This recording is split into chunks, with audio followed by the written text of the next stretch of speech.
Love Stories.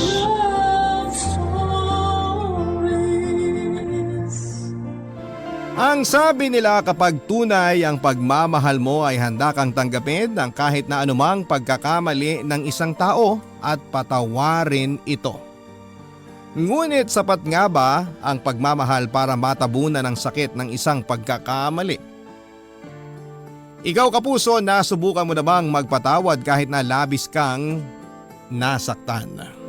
Dear Papa Dudut, ang sabi nila kung gusto mo talagang makalimot ay kinakailangan mo munang lumayo doon sa lugar na hindi mo makikita ang nakakasakit sa iyo at maiiwasan mo ang mga ala-ala ninyo. Ako nga pala si Ana, 32 years old, isang OFW mula sa Taiwan. Hindi naman lingid sa ating lahat na marami talaga ang pinipiling mangibang bansa dahil sa hirap ng buhay dito sa Pilipinas. Graduate ako ng 2-year program ng midwifery. Ngunit may natapos man kahit papaano, sadyang mahirap pa ring humanap ng trabaho dito sa ating bansa. Trabaho po na sasapat ng sweldo para suportahan ang aking pamilya. Wala pa naman akong asawa at anak pero nais kong maibigay ang pangangailangan ng aking mga magulang. Kaya kahit mahirap ang trabaho ng isang domestic helper ay tiniis ko, Papa Dudut. Marami ang nagtatanong kung bakit ako nagtitiis na maging tagalinis ng bahay ng ibang tao sa ibang bansa ngayong may natapos naman ako. Pero wala akong pakialam sa mga sinasabi nila, ang mahalaga ay nakapagpapadala ako sa aking ama at inang. Ang totoo niyan, Papa Dudut, biglaan din ang aking pagpunta ng Taiwan at hindi ko naman talaga ito pinaplano. Ngunit naging malaking tulong ito para sa akin. Ang sabi nga nila, kung gusto mong tuluyang makalimot, kailangan mo talagang lumayo. Yung malayong malayo sa taong gusto mong kalimutan at malayong malayo sa mga lugar at bagay na may ala-ala ninyong dalawa. Kaya naman nang may kaibigan ako nagalok sa akin ng trabaho sa Taiwan ay agad ko po itong tinanggap. Bago ako pumuntang Taiwan ay nakatakda na sana akong ikasal sa kauna-unahang lalaking naging nobyo ko. Mahal na mahal ko po siya at talagang sigurado na akong siyang nais kong makasama sa panghabang buhay. Ngunit kahit gaano mo pala kamahal ang isang tao, may mga pagkakamaling hindi mo pa rin kayang tanggapin. Tandang-tanda ko pa ang gabing naging dahilan upang hindi ako tumuloy na humarap sa altar na kasama siya.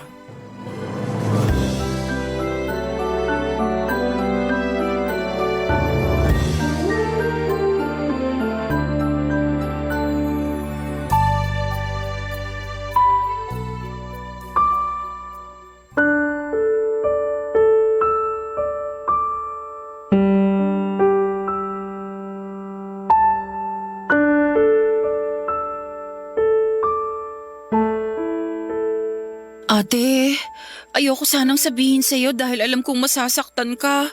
Pero, Ano ba kasi yun, Jane? Bakit ba hindi mo pa ako diretsuhin? ate, si Kuya Ruben kasi. Ano? Ano nangyari sa Kuya Ruben mo?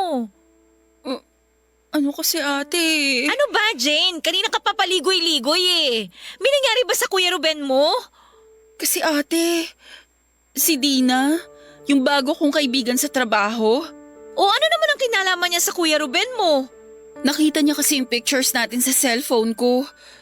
Nagulat siya, nakakilala ko si Kuya Ruben. Tapos sabi niya, naging karelasyon niya raw si Kuya Ruben. Naging karelasyon? Hindi ko naman talaga tinatanong ang kuya mo tungkol sa mga ex niya. Naging karelasyon lang naman pala, di tapos na. Pero kasi ate, naging magkarelasyon sila habang kayo ni Kuya. Ano? Sigurado ka ba dyan sa sinasabi mo? Ayoko rin naman sana maniwala ate, pero kasi… Jane, hindi magandang biro yan ha. At seryosong bagay ang binibintang mo sa kuya mo. Pero meron ako mga ebidensya ate. Sige nga, kailan naging sila? Sabi ni Dina, 2 months ago lang. 2 months ago? Nagpaplano na kami ng kasal nun ah. Kaya nga ate, kaya nga sobrang nagulat din ako. Ayoko talagang maniwala sa kanya nung una pero… Anong ebidensya mo? Nasaan yung mga sinasabi mong ebidensya mo? Eto ate, pinasa niya lahat sa akin. Meron silang picture sa phone ni Dina. At nabasa ko rin yung mismong conversation nila. Patingin nga. Baka naman nagkakamali. Ate, sorry. Ayoko na sanang sabihin sa'yo kasi nga malapit na kayong ikasal. Pero hindi kasi kaya ng konsensya ko na itago yan sa'yo eh. Paano nagawa sa akin to ng Kuya Ruben mo? Bakit? Ate, sorry talaga. Pero sabi naman ni Dina, tinapos na ni Kuya ang relasyon nila. Nang sabihin ko sa kanya na ikakasal na si Kuya, nagulat siya. Hindi niya raw alam na may karelasyon pala si Kuya Ruben. Gusto niyang humingi ng tawad sa'yo pero ayaw na niya ng gulo. Salamat, Jane, na sinabi mo sa akin yung totoo kahit na masakit. Sorry talaga, ate. Hindi mo kailangan mag-sorry sa akin. Hindi ka ang dapat na humihingi ng sorry sa akin ngayon. Ano nang plano mo ngayon? 1 linggo na lang kasal niyo na. Hindi ko alam. Masyadong biglaan tong mga impormasyon na to eh. Hindi ko pa alam kung paano ko haharapin ang kuya mo. Pero sana pag-isipan mong mabuti ha. Huwag kang pabigla-bigla sa gagawin mong desisyon, ate. Hindi ko pa alam, Jane. Ang naiisip ko pala ngayon kung gaano ako katanga na hindi ko man lang naramdaman na meron pala siyang ibang babae habang ako abalang-abalang nag-aasikaso ng kasal namin. Paano niya nagawa sa akin to? Wala kang kasalanan. Nagmahal at nagtiwala ka lang. Ang tanga-tanga ko. Grabe, tanga-tanga ko. Kumalma ka muna ha. Magpahinga ka na muna. Jane, may pakiusap sana ako eh. Ano yun, ate? Pwede bang sa atin na lang muna to? Wala ka munang pagsasabihan na kahit sino. Lalo na kina ama at inang. Please lang. O sige. Papadudot ng gabing yon ay hindi ko po alam kung paano ko puputulin ng pira-pirasong basag na puso ko. Dahil pakiramdam ko habang pauwi ako ay isa-isa rin silang nalalaglag. Sobrang bigat ng aking pakiramdam. Pinilit kong wag tumulo ang luha ko habang naglalakad ako pauwi. Ngunit pagdating ko sa aking kwarto ay naupo na lamang ako sa sahig at tahimik na umiyak. Pinigilan kong humagulhol dahil ayokong marinig at matanong ng aking ama at inang. Hindi ko pa alam kung paano ko sasabihin sa kanilang nangyari. Literal na nabasa ng luha ang aking una nung gabing yon. Tumigil na lamang ito sa pagtulo nang makatulog na ako. Kinabukasan pagmulat ko ng mata ay bumungad sa akin ang text message ni Ruben. Nangungumusta at nagtatanong kung bakit hindi ko sinasagot ang tawag niya. Bukod sa tulog na ako nung tumawag siya ay hindi ko rin alam kung kaya ko siyang kausapin, Papa Dudut. Nang mabasa ko ang text message niya ay nagsimula ng umagos ang mga luha ko sa aking mga mata. Muli ko na namang naramdaman ang matinding kirot sa aking dibdib at bigla ko naalala kung paano ko siyang nakilala. Ako ang laging nagbabantay noon sa tindahan ni Inang. Madalas ay bumili noon si Ruben lalo na kung ako ang nagbabantay. Kapag bumibili siya, madalas din ang kantsaw sa kanya ng mga kabarkada niya. Nung una ay hindi ko naman pinapansin hanggang sa naging madalas na nga po ang panunodyo nila. Paunti-unti na rin nagtatanong sa akin si Ruben tungkol sa mga personal kong impormasyon tulad ng saan ako nag-aaral, ano ang paborito kong pagkain hanggang sa isang araw, inamin niyang matagal na raw niya akong crush at natotorpe lang talaga siya. Hindi ko kaagad ibinigay sa kanya ang number ko nang hingin niya. Ngunit dahil na rin sa araw-araw niyang pangungulit, ibinigay ko na rin, Papa Dudut. Naging magka-textmate kami at nagsimula siyang manligaw. Ayoko naman sana talagang tablan sa mga matatamis niyang salita pero hindi nga nagtagal dahil na rin sa tiyaga niya. Unti-unti akong nahulog sa kanya, Papa Dudut. 5 buwan din bago ko siya tuluyang sinagot hanggang sa umabot na nga kami ng 5 taon at ikakasal na sana. Kung hindi ko lang natuklasan ang ginawa niyang pagtataksil.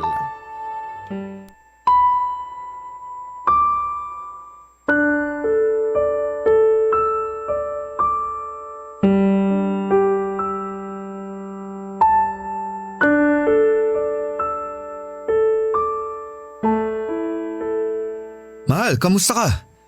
Bakit parang matamlay ka ata? May sakit ka ba? Okay lang ako. Tsaka bakit parang mugto ata yung mga mata mo? Puyat ka ba? O umiyak ka?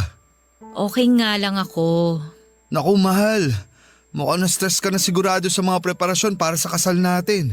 Dapat magpahinga ka rin. Relax ka lang, magiging okay din ang lahat. Ruben, sabihin mo nga sa akin. Mahal mo ba ako? Mahal naman, kailangan mo pa bang itanong yan? Ano bang nangyayari sa'yo? Okay ka lang ba talaga? Sagutin mo yung tanong ko. Mahal mo ba ako? Oo naman. Aabot ba tayo ng 5 taon kung hindi tayo nagmamahalan? Tsaka magpapakasal ba tayo kung hindi kita mahal?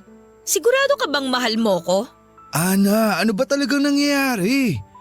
Diretsuhin mo na nga ako. Bakit ka ba nagkakaganyan? Kung mahal mo talaga ako, paano mo nagawa yon? Paano mo nagawa yon? At kaya mo pa rin akong tingnan ng diretso sa mata at sabihing mahal mo ako? Hindi kita maintindihan. Ano ba talaga nangyayari? Sino si Dina? Dina? Sino? Ruben, please! Huwag ka na magmaang-maangan. Alam ko na yung totoo. Ana, teka lang. Hayaan mo muna ako magpaliwanag. Ano ba bang dapat mong ipaliwanag? Ruben, bakit? Paano mo nagawa sa akin yun? Mahal, tapos na yun. Ikaw talaga ang mahal ko. So sinubukan mo lang. Testing kung talagang ako yung mahal mo? At dahil na testing mo, tinapos mo na at handa ka ng pakasalan ako. Ganun ba yon? Mahal, patawarin mo ako. Natukso lang ako sandali. Alam ko namang mali, kaya nga tinapos ko na. Dahil ikaw talaga ang gusto kong makasama habang buhay. Umamin ka nga sa akin, Ruben. Bukod kay Dina, ilang babae pa ang sinabay mo sa akin? Ang tanga-tanga ko. Wala na, Ana. Isang beses lang nangyari yun. Si Dina lang. Paano pa kita paniniwalaan ngayon? Ana, maniwala ka sa akin, please. Alam kong wala akong ibang pwedeng idahilan. Mali talaga yung ginawa ko. Pero maniwala ka. Wala na akong naging ibang babae. Saan ba ako nagkulang sa'yo? Hindi pa ba sapat yung mga ginagawa ko para maiparamdam sa'yo ang pagmamahal ko? Wala kang pagkukulang, Ana. Wala kang… Bakit nagawa mo maghanap ng iba? Ano yun? Sinubukan mo lang tumikim? Sinubukan mo lang bago ka tuluyang magpakasal? Hindi naman sa ganun. Ana, patawarin mo ako. Tama na, Ruben! Hindi ko na kaya makinig sa mga sasabihin mo. Kahit ano pang paliwanag mo, hindi na maaalis sa isip ko yung ginawa mo.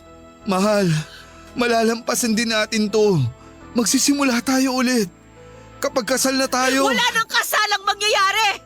Teka lang, Ana. Huwag kang padalos-dalos sa mga sinasabi mo. Pag-usapan muna nating mabuti to. Wala nang dapat pag-usapan, Ruben. Buo ng desisyon ko. Ana, parang ahawa mo na oh. Huwag mo namang gawin sa akin to. Please. Sana naisip mo yan bago ka ng babae. Hindi mo alam kung gaano kasakit, Ruben. Akala mo ba madali sa akin tong desisyon na to? Akala mo ba hindi ko to pinag-isipan? Ana naman, please. Huwag naman ganito. Tama na, Ruben. Ilang ulit ko rin kinumbinsi ang sarili ko at nag-isip ng mga dahilan para manatili pa sa relasyong to. Pero tuwing naiisip ko na nagawa mo magtaksil, hindi ko kaya. Kung gusto mo, pwede naman muna nating iurong ang kasal. Bibigyan muna kita ng oras para… Hindi na, Ruben. Tama na! Mas mabuti nga ngayon palang tapusin na natin to. Pero Ana, anong sasabihin ko sa mga tao? Hindi ko na problema yan. Ako na ang bahala magsabi sa mga kamag-anak ko. Ikaw na ang bahala sa mga kamag-anak mo. Ana naman, please. Simula ngayon, ayoko na ring makita ka. Huwag ka nang pumunta sa bahay para gumawa pa ng eksena. Huwag na nating idamay si ama at inang dito. Mahal, parang awa mo na oh. Gagawin ko lahat, mapatawad mo lang ako. Mas mabuti na to para sa ating dalawa, Ruben.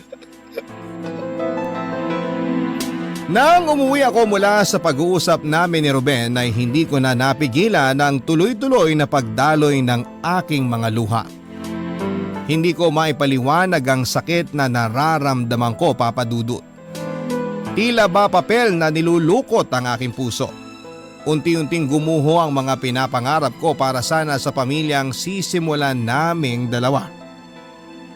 Ngunit kahit gaano pa kasakit, kinakailangan kong humarap kay Ana at Inang upang sabihin.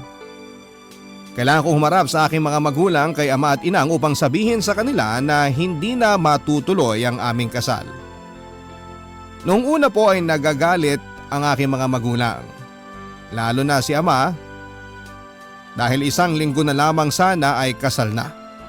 Nabili na ang ihahaing baboy, nakausap na ang mga magluluto. Ilang ulit nila akong tinanong kung anong dahilan ng biglang pagbabago ng isipan ko pero wala akong lakas ng loob na sabihin ang katotohanan. Ang tanging sinabi ko lamang sa kanila ay napagtanto ko na hindi pa ako handa. 2 araw makalipas ang pag-uusap namin yon ni Ruben ay tumawag sa akin ang isa kong kaibigan na matagal na rin akong kinukulit. Baka raw gusto kong sumama sa kanya na magtrabaho sa Taiwan. Tutulungan niya raw akong mag-ayos ng mga dokumento kung papayag ako dahil urgent ang hinahanap. Sa tindi ng sakit na nararamdaman ko noon ay hindi ko na pinag-isipan pa. Agad na akong pumayag at nagasikaso ng mga papeles na kakailanganin. Naisip kong ito ang kailangan ko para makalayo at tuluyan ng makalimot. Mabilis naman akong nakapagayos ng aking mga kailangan. Agad ako nagpaalam sa aking mga magulang, Papa Dudut. Labag man sa kanilang kalooban ang bigla kong desisyon ay pumayag na rin po sila. Kaya naman ang nakatakdang araw ng kasal ko sana ay naging araw ng pag-alis ko ng Pilipinas upang magkaroon ng bagong simula. Ang mga kwento ng pag-ibig, kwento ng buhay at kwento ng pag-asa. Nasa Spotify na, Barangay Love Stories. Pakinggan kahit kailan, kahit saan. Barangay Love Stories sa Spotify. Kinig na, kabarangay! Totoo palang hindi lahat ng nasa ibang bansa ay maayos ang buhay, Papa Dudut. Lingid sa kalaman ng marami kapag sa ibang bansa ka nagtatrabaho, lalo na kung isa kang domestic helper, hindi basta-basta ang kailangan mong gawin upang kumita ng pera. Noong mga unang buwan ko sa Taiwan ay halos gabi-gabi pa rin po akong umiiyak. Tila hindi nababawasan ang sakit na nararamdaman ko. Parang paulit-ulit pa rin pinupunit ang puso ko tuwing maaalala ko si Ruben. Maraming beses na iniisip ko kung nagkamali ba ako ng desisyon. Kung dapat bang binigyan ko pa siya ng pagkakataon. Ngunit paulit-ulit din ang sagot ko. Hindi ko kaya. Alam ko lang na kung tinuloy namin ang kasal ay mapupuno lamang ng duda ang aming pagsasama. Kaya lagi kong kinukumbinse ang sarili ko na tama lang ang ginawa ko. Nagdesisyon ako na sa halip na isipin si Ruben, kailangan kong pulutan ang aking sariling bumangon mula sa pagkakalugmok. Kaya pinili kong pagurin ang sarili ko sa mga trabaho ko sa bahay. Ginagawa ko ang lahat ng pwede kong gawin, yung tipong pagdating ng gabi, wala na akong oras para mag-isip, kundi ang matulog na lamang. Kaya naman tuwang-tuwa sa akin ang aking amo, mababait sila at madalas ay binibigyan pa ako ng bonus. Umabot din ako ng 3 taon sa Taiwan. Sa 3 taon na yon, 1 beses lamang akong nakauwi at nakabisita dahil nangihinayang din po ako sa pamasahe. Ngunit nang malaman ko na may sakit si Inang, ay nagpasya na po akong umuwi para maalagaan ko siya. Hindi ko masasabing tuluyan ang naghilom ang sugat na dala ko nang umalis ako, ngunit kahit papaano, kaya ko na ulit umuwi sa lugar na makapagpapaalala sa akin ng maraming bagay.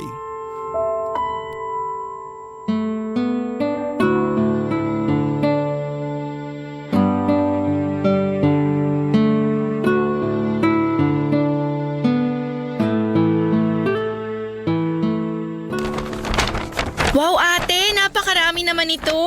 Hindi naman halatang ako ang paborito mong friend.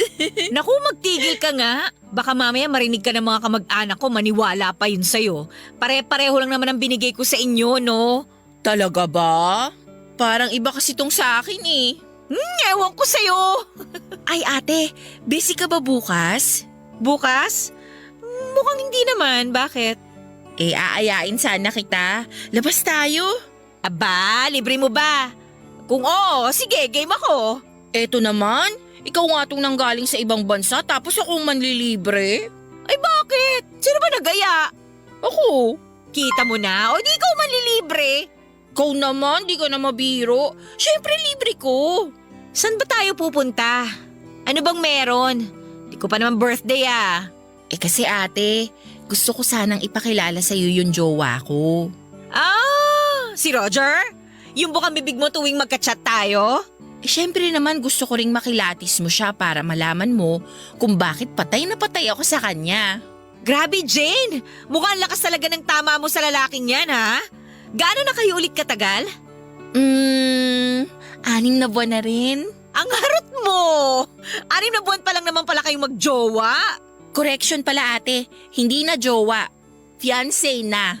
Ano? Fiancé na? Ibig sabihin? Correct ka dyan. Nag-propose na kasi siya sa akin kahapon lang. Grabe Jane, parang ang bilis naman yata. Sigurado ka na ba dyan? Oo ate, sigurado na ako sa kanya. Ang laki eh. Hoy! Anong ang laki? Huwag mo sabihin! Ang laki ng pagmamahal niya sa akin. Kau talaga? Grabe ka. Baka na, nang ibang bansa ka lang, iba na tumakbo ang utak mo. Baliw ka talagang bata ka ha? Ang akin lang Jane, 6 na buwan pa lang kayo. Kilala mo na ba siya?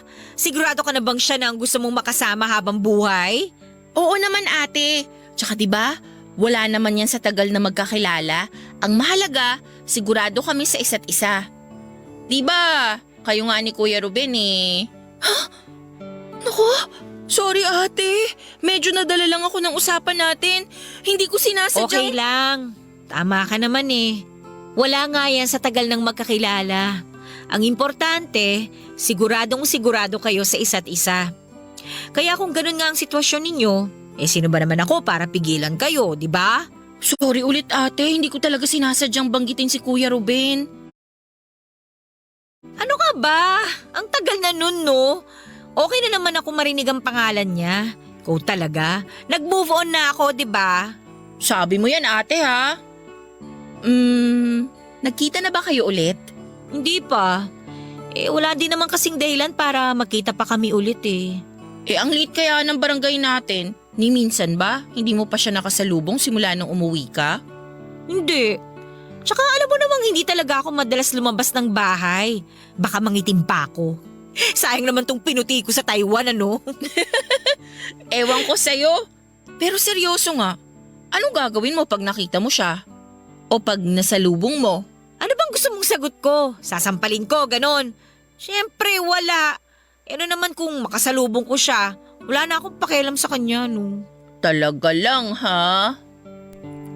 Sinubukan ko lamang pong matapang sa harap ni Jane. Pero ang totoo ay hindi ko rin talaga alam ang gagawin ko kapag nagkita kaming muli ni Ruben. Hindi ko alam kung sapat na nga ba ang 3 taon para mawala na lahat ng sakit ng nararamdaman ko dahil sa ginawa niyang pagtataksil. Dahil nga sa usapan namin yun ni Jane ay muli ko na namang naalala ang mga gabing hindi ako natutulog nang hindi ako humihikbi. Habang nandun ako sa Taiwan ay pinilit kong burahin siya sa lahat ng bagay na makapagpapaalala sa kanya. Pinilit kong gawin ang lahat para tuluyan siyang mabura sa isipan ko, sa sistema ko. Hindi po yun madali pero may mga araw na matagumpay kong nagagawa yon hanggang sa paunti-unti ay hindi ko na siya naiisip pa. Pero nang pag-uwi ko dito sa Pilipinas, na nasa iisang lugar ulit kami, hindi ko maintindihan kung bakit tila may kaba sa akin. At kahit na ayoko makaalam ng kahit na ano tungkol sa kanya ay kusang lumalapit sa akin ang mga balita. Sabi ng isang pinsan ko hanggang ngayon ay single pa rin daw si Ruben. Mula raw nang umalis ako ay hindi na ulit ito nagkaroon pa ng nobya. Nang malaman ko yon ay hindi ko alam kung ano nga ba ang dapat kong maramdaman, Papa Dudut. Pero hindi ko rin maiwasang isipin na baka magaling lang talagang magtago si Ruben. Kaya hindi nila nalalaman kung meron man siyang naging bagong nobya. Pero ano namang dahilan niya para itago yon, hindi ba? Tapos naman na ang relasyon namin. Kahit na pilit kong iniiwasan ay tila lalo akong sinusubok ng tadhana.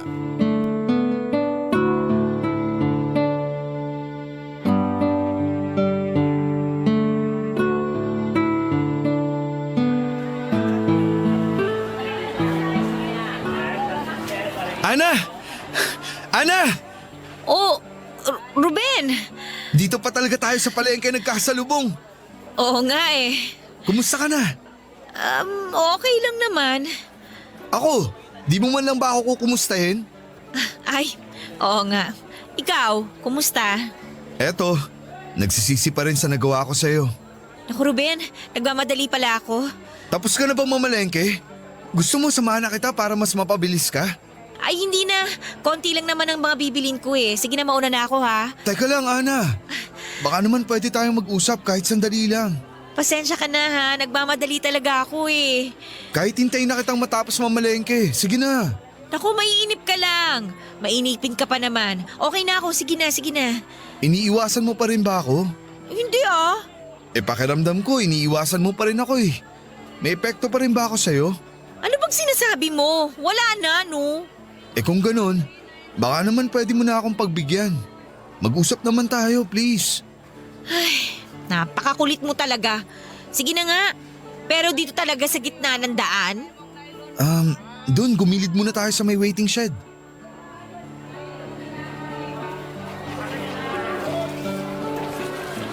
Okay, ano pa bang kailangan nating pag-usapan? Ano bang gusto mong sabihin? Ana, gusto ko lang humingi sa'yo ulit ng tawad. Nang maayos. Alam kong hindi maganda yung huli nating pagkikita. Oh, di ba okay na yun?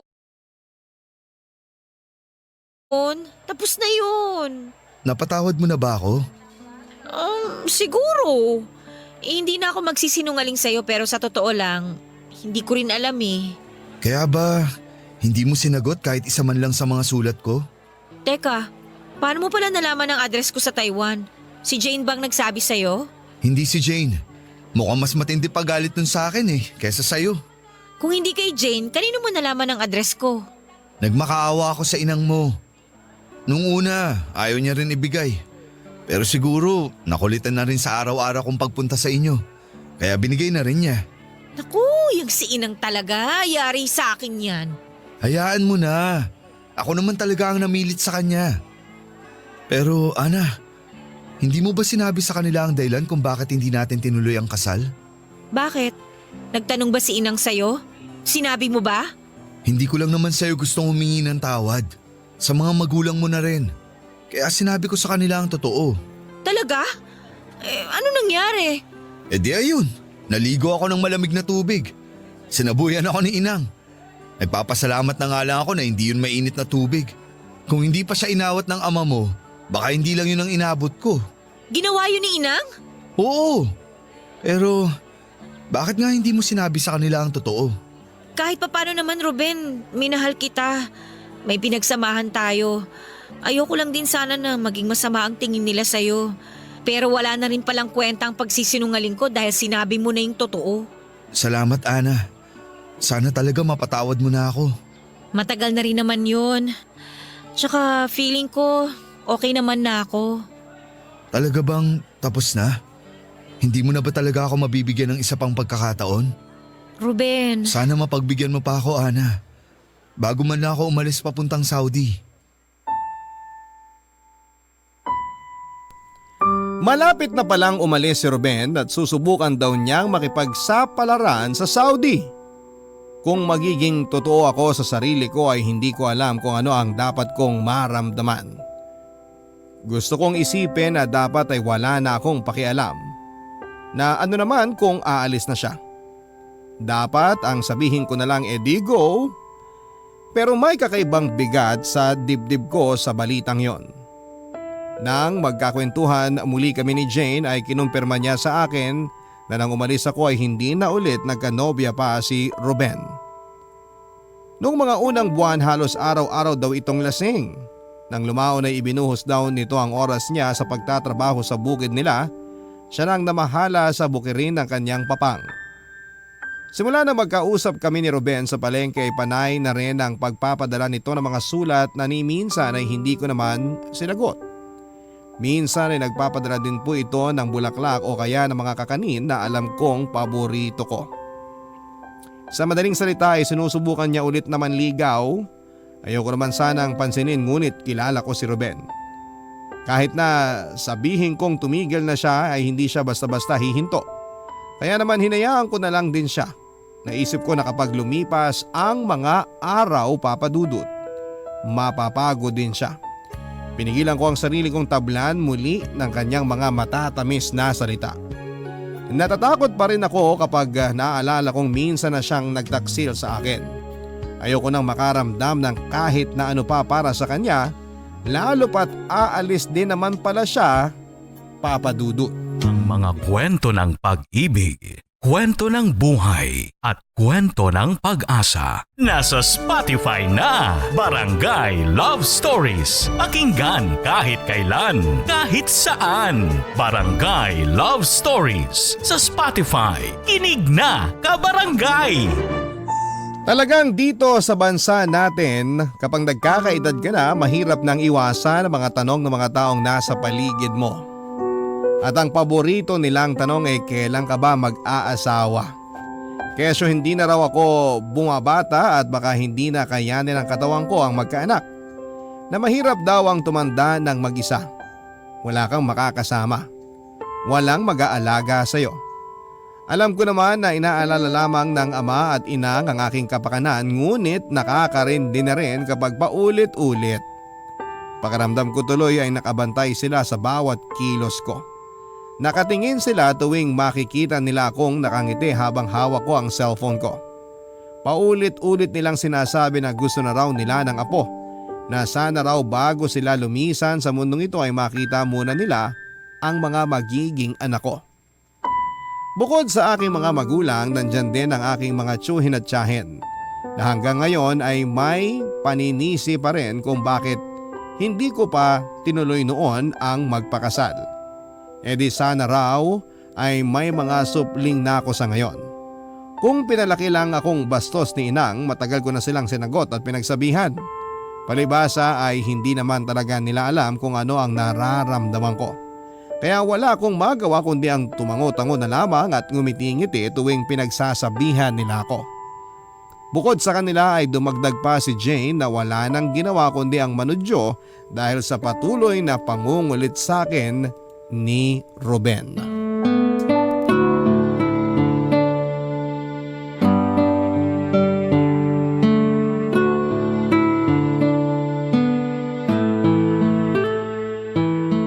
Grabe ate, sa 3 taon mo sa Taiwan, wala ka man lang nakilala ron? May mga nakilala naman ako. So nagka-boyfriend ka ron? Pilipino ba? Taiwanese? Gwapo ba ate? Singkit? Para kang sira. May mga nakilala ako pero mga naging kaibigan lang. Wala man lang nanligaw sa'yo? Ang ganda mo kaya? Syempre meron no. Ayoko lang. Nye, iba't naman. Jane, hindi naman ako pumunta doon para magpaligaw, di ba? Pumunta ako doon para magtrabaho. Talaga ba? Bakit? Tingin mo ba may iba pang dahilan? Ang sabihin mo, hindi ka nagpaligaw kasi gusto mo pa rin si Kuya Ruben. Hoy, hindi ah! Pero yung totoo nga, hindi mo na ba talaga gusto si Kuya? Syempre nung una, ganun nga. Eh bakit ako magpapaligaw kung hindi ko pa naman talaga nakakalimutan yung ex ko? Tsaka siguro dahil pagkatapos na nangyari, natakot na ako. Natakot na akong magmahal at masaktan. Natakot magmahal? Grabe kaya yung sakit. Oh, Sa bagay nga naman, kung sa akin din nangyari yun, hindi ko rin alam kung baka ano nang nagawa ko. Ang tapang mo nga eh. Wala naman na kasi akong choice nun kundi maging matapang eh. Pero seryoso nga ate, wala na ba talagang pag-asa sa'yo si Kuya Ruben? Natatakot na ako eh. Pero kung hindi ka natatakot, may pag-asa pa. Hindi ko alam. Siguro. Alam mo yung nasa pagitan ka ng takot at gusto mo magbigay ng pagkakataon. Pero hindi ko kasi alam kung kaya kong kalimutan yung nagawa niya. Hindi kasi ganun kadali yun ate. Mahirap naman talaga yung pinagdaanan mo. Mahirap nga naman rin kung bibigyan mo ng chance pero lagi ka namang praning. Parang susugal ka na rin nun. Ganun na nga. Gusto ko na rin naman talagang patigilin si Ruben pero kilala mo naman yun eh, makulit talaga. Kaya hinihintay ko na lang na mapagod siya. Matagal ko nang gustong itanong sa'yo to kasi curious talaga ako eh. Ano ba yun? Iniisip ko lang. Kasi kung nawawala ba yung love kapag sobra yung sakit, katulad yung sa inyo ni Kuya Ruben, 5 taon kayo. At alam kong sobrang minahal mo si Kuya. So nung nagkamali siya at nasaktan ka, nawala ba yung love? Nawala ba yung matinding pagmamahal? Kaya siya naging sobrang masakit kasi sobrang tindi rin yung pagmamahal. Ganun naman kasi yun eh. Yung mga taong minamahal natin, lalo na yung mga sobrang minamahal natin ha, sila rin yung may kakayahan na saktan tayo ng sobra. Doon naman sa kung nawawala ba yung love, sa totoo lang, hindi. Hindi. Ibig sabihin, kahit sobrang nasaktan ka ni Kuya, mahal mo pa rin siya? Jane, hindi naman yun basta-basta mawawala lang. Actually, hindi mawawala yung love. Kapag sobrang nasasaktan ka, yung tipong durug na durug yung puso mo, lalo mo rin maaalala na sobrang mahal mo. At sa totoo lang yung mga ganong klaseng sakit, hindi yun nawawala eh. Matututunan mo lang mabuhay kasama yung sakit na yun dun sa puso mo. Kasi parte na yun ng proseso para matuto tayo. So ibig sabihin nga, mahal mo pa rin si Kuya Ruben, hindi nawala. Oo, hindi nawala, pero syempre nagbago na. Kung dati mahal ko lang siya, ngayon may kasama ng takot. May kasama na ring kirot dahil sa mga nangyari. Ang weird ng pag-ibig, no? Komplikado talaga ang pag-ibig. Kaya ikaw sinasabi ko sa'yo, hinay-hinay ka lang dyan kay Roger. Huwag kang mag-alala ate, hindi pa naman kami agad magpapakasal, mag-iipon muna kami. Ang mahalaga lang sa ngayon, sigurado na kami na gusto naming makasama ang isa't isa. Forever. In love ka talaga ha? Sa lahat ng mga naging jowa ko ate, siya lang ang minahal ko ng ganito. Alam na alam mo yan. In fairness, oo nga. Luka-luka ka rin kapag in love ka eh, no? Sa totoo lang, hindi ko nga gusto yung mga naging jowa mo. Pero mukhang iba nga itong si Roger. Sobrang iba siya sa kanilang lahat ate. Siya lang ata yung naging karelasyon ko na ni minsan, hindi ako binigyan ng dahilan para magselos. Masaya ako para sa'yo, Jane. Sana talaga si Roger na ang forever mo. Nararamdaman ko ate, siya na talaga. Tsaka nagkasundo kami sa isang bagay eh. O ano naman yung bagay na yon? Na kahit anong mangyari, walang iwanan. Hindi kami maghihiwalay. Ibig sabihin, pareho kaming hindi mangingibang bansa. Puwera na lang kung magkasama rin kami. Wow naman! Mukhang maganda yan ha? Speaking of ibang bansa, alam mo bang malapit nang umalis si Kuya Ruben pa Saudi? Talaga? Kailan daw? Uy, interesado! Baliw hindi ah! Kunwari pa to. Next week daw yung alis ni Kuya. Next week na?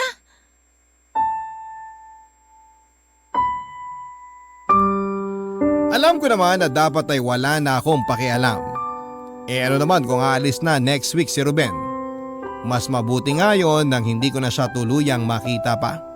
At least wala nang mangungulit sa akin. Maaari ko nang ituloy ang pag-move on ko pero kung magiging totoo ako sa sarili ko, nakaramdam na naman po ako ng kirot. Naitago ko yon sa harap ni Jane pero nangako na lamang mag-isa. Parang hindi ako mapakali. Hindi ako nakatulog ng gabing yon at hindi ko maintindihan ang sarili ko. Hindi ko maintindihan ang nararamdaman ko. Ilang ulit akong nagpaikot-ikot sa aking higaan at umaasang magkakaroon ng sagot ang mga tanong ko.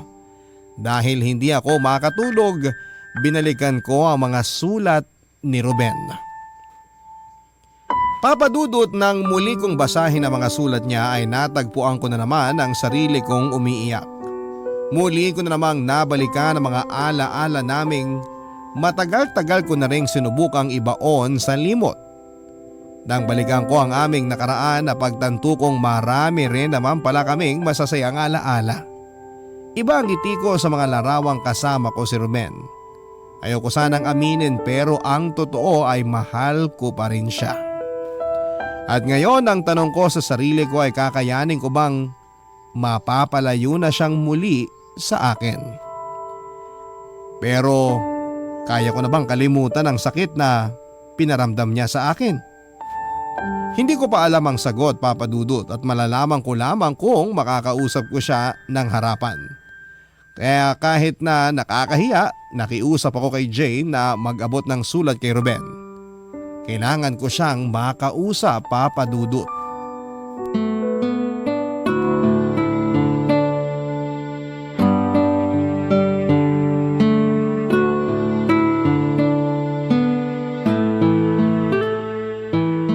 Ana, salamat naman at pumayag ka nang makausap ako. Ang tagal ko rin inintay ang sagot mo sa mga sulat ko. Masyado ka namang masaya. Siyempre naman, masaya lang ako na nakakausap na ulit kita. Balita ako, malapit ka na umalis ah. Oo nga eh, next week na. Naayos mo na mga papeles mo? Oo, kompleto na. Ah, paalis ka na pala talaga. Uy, mamimiss niya ako. Anong pinagsasasabi mo?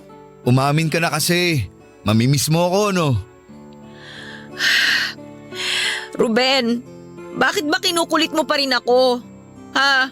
Sabihin mo nga sa akin yung totoo. Ah, teka lang Ana, bakit bigla kang umiyak? Sagutin mo yung tanong ko.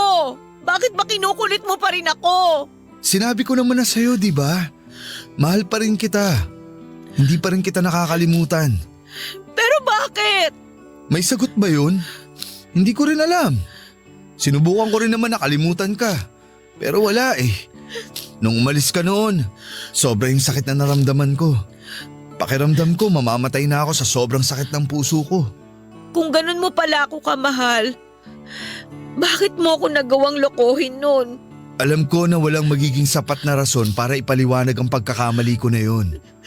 Pero sobrang pinagsisihan ko na yon. Hanggang ngayon, hindi ko pa rin napapatawad ang sarili ko na nasaktan kita ng ganong katindi.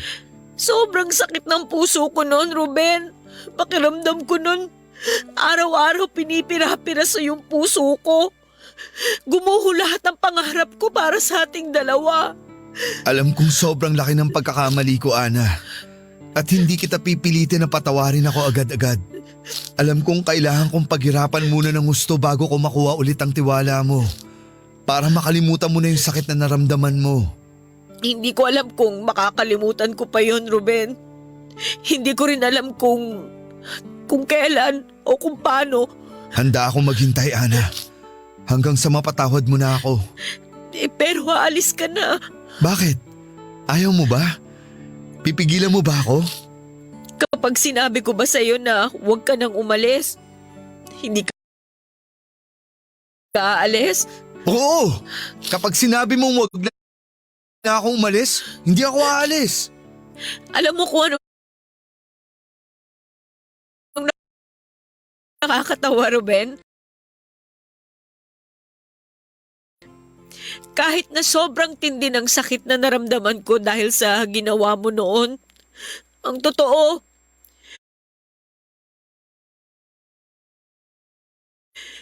hindi pa rin kita nakakalimutan. Hindi ko pa rin magawang tumingin sa iba.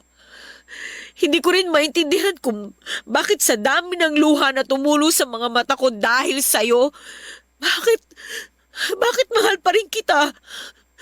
Bakit? Mahal mo pa rin ako, Ana? Oo, mahal pa rin kita. Ibig bang sabihin, bibigyan mo pa ako ng isa pang pagkakataon? Paano kita bibigyan ng pagkakataon kung aalis ka naman? Sabihin mo lang, Ana, hindi na ako aalis. Handa akong palampasin ng pagkakataon na to kung ang kapalit naman oportunidad na makasama ka ulit. Sinasabi ko na sa'yo, hindi magiging madali na kuhain ulit yung tiwala ko. May mga pagkakataon na magdududa pa rin ako. Pero pipilitin kong kalimutan ang nakaraan. Ibig bang sabihin nito? Babalikan mo na ako? Ayaw mo ba? Siyempre gustong gusto ko. Dapat nga 3 taon na tayong kasal ngayon eh. Oo nga no, ngayon pala dapat yung araw na yon. Ikaw kasi. Ako talaga ha? Joke lang. Ikaw naman di mabiro. Pero gusto mo ba ituloy na natin? Ang alin? Magpakasal. Ana, hindi na kita pakakawalan ulit.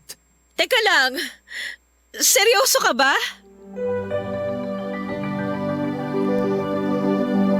Seryoso nga si Ruben na mga oras na yon, Papa Dudut. Hindi ko rin alam kung anong pumasok sa utak ko at pumayag ako. Kinabukasan din ay nagpasya kaming magpakasal, Papa Dudut. Walang ibang nakakaalam kundi ang dalawa naming kaibigan na kinuha naming maging witness. Umuwi kami sa aking ama at inang upang sabihin na kasal na kami. Nagulat man sila, wala na rin silang nagawa kundi ang tanggapin kami. Sa totoo lang ay wala akong pinagsisisihan, Papa Dudut. Masaya ako na pinili kong bigyan ng pangalawang pagkakataon si Ruben. Hindi man naging madali ay sulit naman. Sabi nga nila kapag tunay ang pagmamahal mo ay babalikan mo. Siguro nga isa diyang may mga pagmamahal na sa sobrang tindi ay kayang matabunan kahit pa ang masasakit na pagkakamali. Sa 2 taong nagmamahalan, hindi naiiwasan na may mga nagagawang pagkakamali na maaaring makasakit sa kanila. Ngunit ang mahalaga kapag nagdesisyon kang magpatawad at sumugal muli, siguraduhin mong handa kang pagdaanan ng buong buo ang proseso kahit gaano pa kahirap ito. Sabi nga mga kapuso, love is sweeter the second time around. Sa ngayon ay masaya na kaming namumuhay ni Ruben kasama ang dalawa naming supling. Maraming salamat po sa pagbasa ng aking liham. Ako ang inyong kabarangay forever, Ana. Barangay Love Stories.